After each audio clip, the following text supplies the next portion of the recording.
Shout out to our sponsor, Dollar Shave Club. They're so confident in the quality of all their products that now you can get your first month of the club for just $1 and the shipping is free. After that, it's just a few bucks a month, no long-term commitment, no hidden fees. Learn more or get yours at dollarshaveclub.com/no. Welcome to the Know. I'm Ashley Jenkins. With all the whole hubbub going on about frame rate and conspiracy theories for Xbox Scorpio and Destiny 2, it looks like Xbox boss Phil Spencer is jumping into the mix as well. Following complaints from fans that Destiny 2 is allegedly going to be running at 30 frames per second on the superpowered console, Spencer had some comments on the discussion.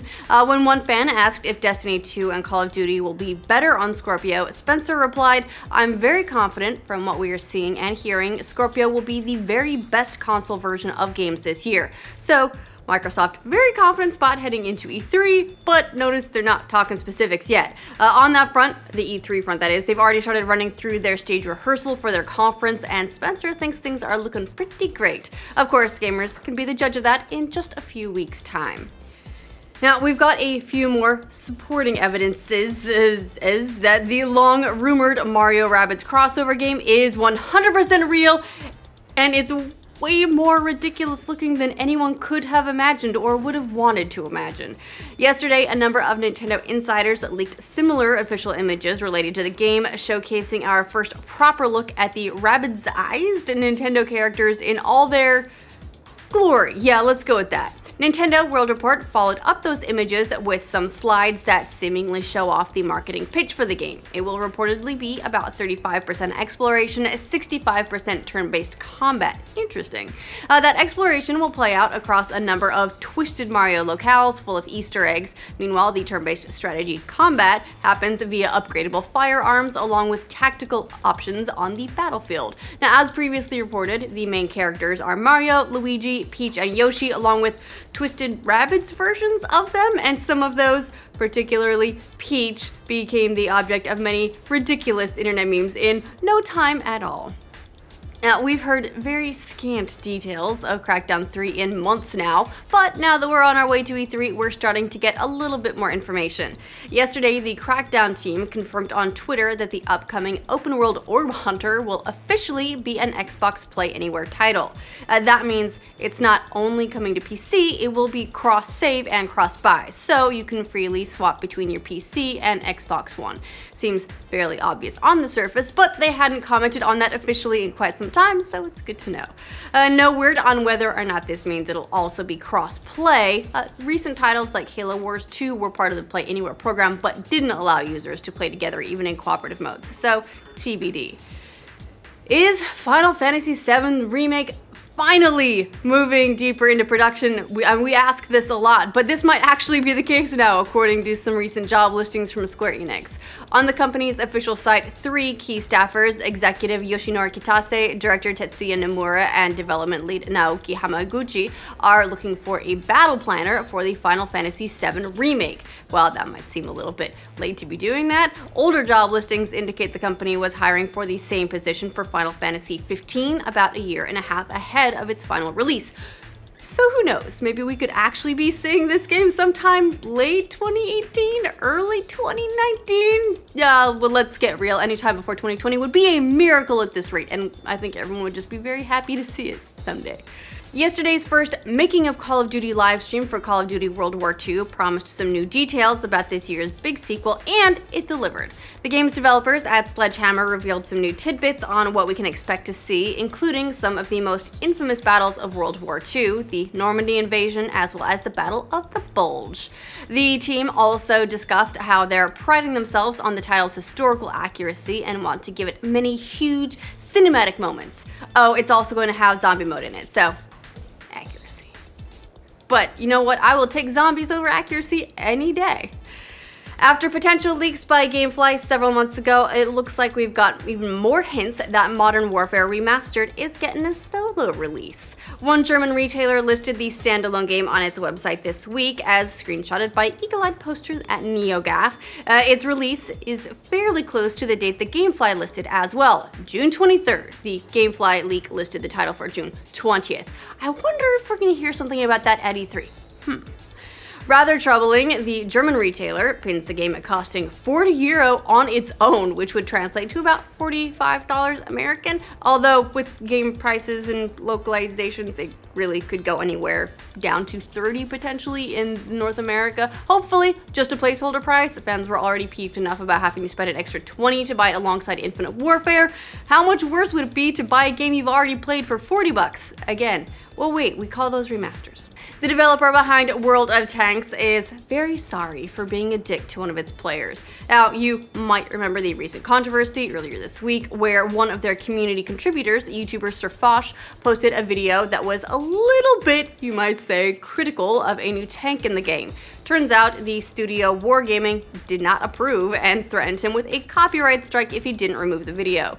Surfosh eventually complied, but the whole thing left a pretty bad taste in fans' mouths, especially because it looked to some, accurately, like they were selectively censoring him. And a whole bunch of people left their community contributor program, and it has been a nightmare over there. Well, Wargaming finally backed down and apologized yesterday for how they handled the situation. Oh, and also for accusing Surfosh of hate speech and homophobia.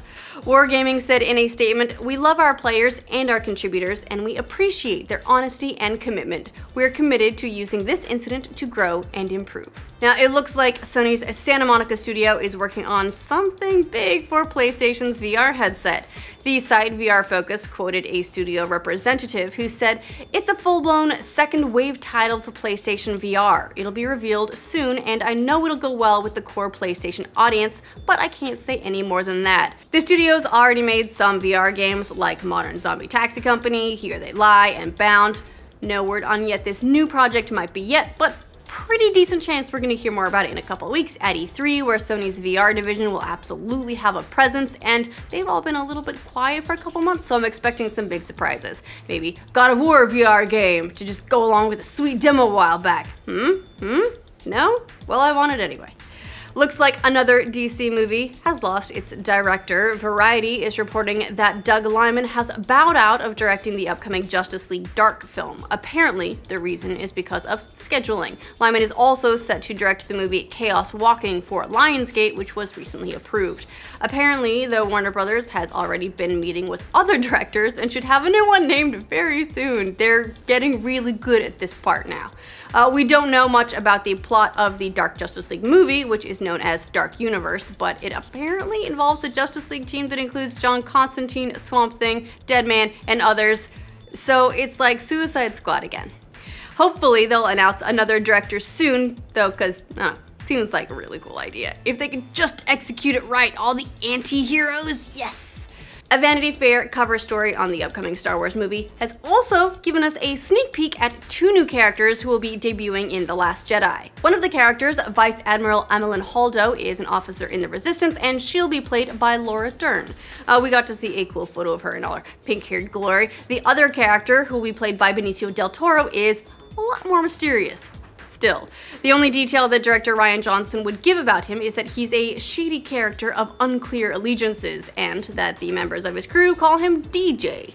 From the picture, he looks like a rakish, possibly Han Solo-ish figure who may like to spin decks. Not that anyone would ever replace Han Solo, no matter how many decks they spin. Now, we could know more soon. Disney's holding its D23 conference in July, where they're expected to dish out a lot more Star Wars details, and of course, there's Comic-Con, and then there's December 15th, when the movie will hit theaters, and I get the feeling we'll know extra much then. Now, it looks like patent trolls have lost a big fight recently. Hooray! The US Supreme Court recently put big limits on where patent lawsuits can be filed, which means that the trolls might lose their home field advantage in places like East Texas, we apologize for that one, and Delaware. Delaware?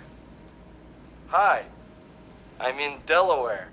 Now, if you're not familiar with patent trolls, lucky you. They're basically companies that buy patents and then only use those patents to demand royalties and sue for damages against any company that uses a similar technology. And there are a few very specific courts, like one in East Texas, where a ton of those lawsuits are filed because those courts have a reputation for ruling in favor of trolls.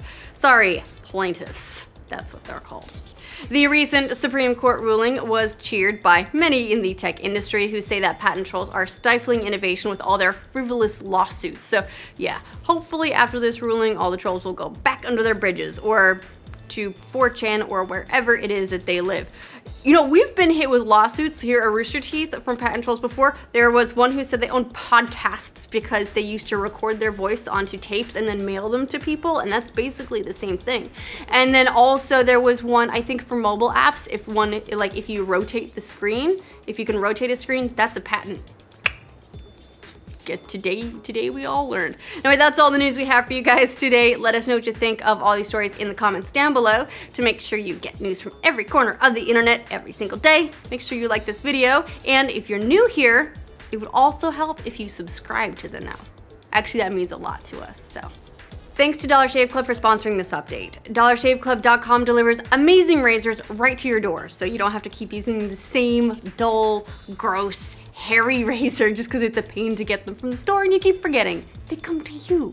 They've got a whole lineup of razors too, so you can decide how fancy you want to get with your shave, plus extras for shaving or just for keeping yourself clean, like Dr. Carver's shave butter, the mint cedarwood body cleanser, this really nice amber lavender smelling soap. That's probably my favorite because I'm a sucker for anything lavender. They've even got stuff for your hair now, so basically all your grooming needs are covered.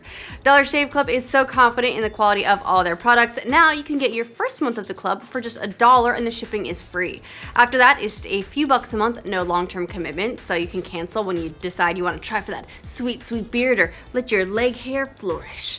There's no hidden fees, there's nothing you need to worry about, so get yours at DollarShaveClub.com/no.